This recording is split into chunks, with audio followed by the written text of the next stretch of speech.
Welcome to Bible Study with Faith, where I'm reading the Bible out loud to you in a way that's easier to understand.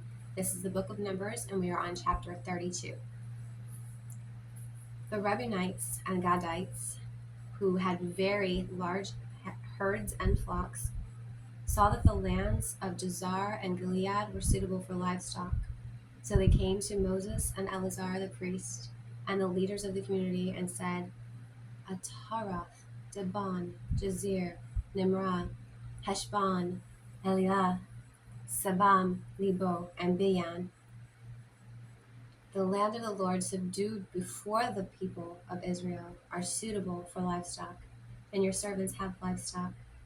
If we have found favor in your eyes, they said, let this land be given to your servants as our possession. Do not make us cross the Jordan. Moses said to the Gadites and the Reubenites, should your fellow Israelites go to war while you sit here? Why do you discourage the Israelites from crossing over into the land the Lord has given them? This is what your fathers did when I sent them from Kadesh Barnea to look over the land. After they went up the valley of Eshcol and viewed the land, they discouraged the Israelites from entering the land the Lord had given them. The Lord's anger was aroused that day, and he swore this oath, because they have not followed me wholeheartedly, not one of those who were 20 years old or more when they came up out of Egypt will see the land I promised on oath to Abraham, Isaac, and Jacob. Haven't heard those names in a while. That shows you how much time has passed by. Not one except Caleb's son of Jephunneh, the Kenizzite. Kenizzite, and Joshua, son of Nun, for they followed the Lord. Oh, they did it wholeheartedly. They followed the Lord wholeheartedly. The Lord's anger burned against Israel, and he made them wander in the wilderness 40 years, until the whole generation of those who had done evil in his sight was gone. And here you are, a brood of sinners, standing in the place of your fathers and making the Lord even more angry with Israel. If you turn away from following him, he will again leave all this people in the wilderness, and you will be the cause of their destruction. Then they came up to him and said, we will like to build pens here for our livestock and cities for our women and children. But we will arm ourselves for battle and go ahead of the Israelites until we have brought them to their place. Meanwhile, our women and children will live in fortified cities for protection from the inhabitants of the land. We will not return to our homes until each of the Israelites has received their inheritance. We will not receive any inheritance with them on the other side of the Jordan, because our inheritance has come to us on the east side of Jordan. Then Moses said to them, if you do this, if you will arm yourselves before the Lord for battle, and if all of you who are armed cross over the Jordan before the Lord until he has driven his enemies out before him, then when the land is subdued before the Lord, you may return and be free from your obligation to the Lord and to Israel, and this land will be your possession before the Lord. So I want to stop right there, because it's really cool to see that they were in the wilderness for the longest time, but now they're past the wilderness, past manna. They're eating tons of meat, which they had been begging for. They have gold in their possession. They have new women and children to interbreed with, to mix into their families. I think that sounds way better than interbreed. And they are going to continue traveling through these lands into these cities that God is telling them to go into and conquer, and he guarantees them victory.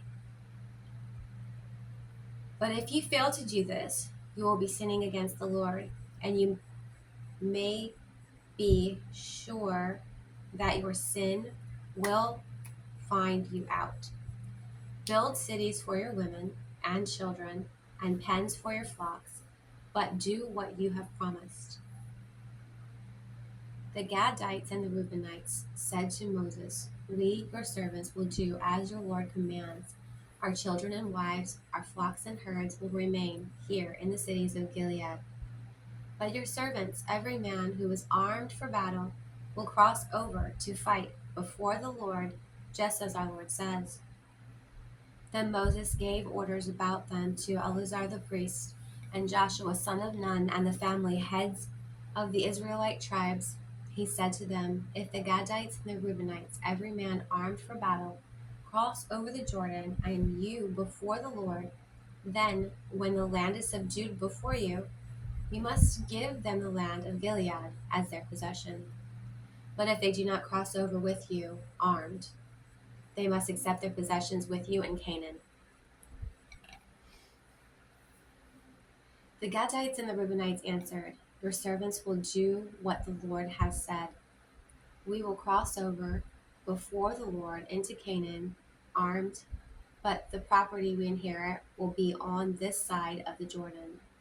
Then Moses gave the Gadites, the Reubenites, and the half tribe of Manasseh, son of Joseph, the kingdom of Shinar, the kingdom of Sion, Sihon, Sion, king of the Amorites, and the kingdom of Og, king of Bashan, the whole land with its cities and the territories around them.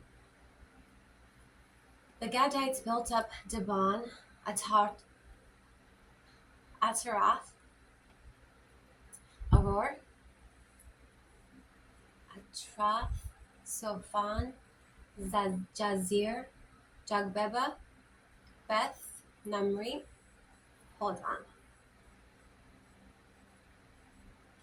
Beth Nimrah, and Beth Haran as fortified cities, and built pens for their flocks. And the Reubenites rebuilt Heshbon, Elilah, and Kerethaim, as well as Nebo and Baal Meon. These names were changed, and Sibmah, it's Sibmah, not Simba, Sibmah. They gave names to the cities they rebuilt.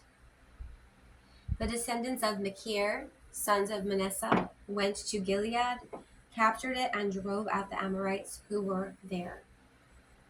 So Moses gave Gilead to the Machirites, the descendants of Manasseh, and they settled there. Jair, a descendant of Manasseh, captured their settlements and called them Havoth Jair. And Nobah captured Kenath and its surrounding settlements, and called it Nobah after himself. That is the end of chapter 32. If you want to catch up, all you got to do is find a Bible, any Bible will do, and read chapters 1 through 32 in the book of Numbers. Or you can find me at Jesus is a DJ, all one word, on my YouTube channel, and I'll do the reading for you.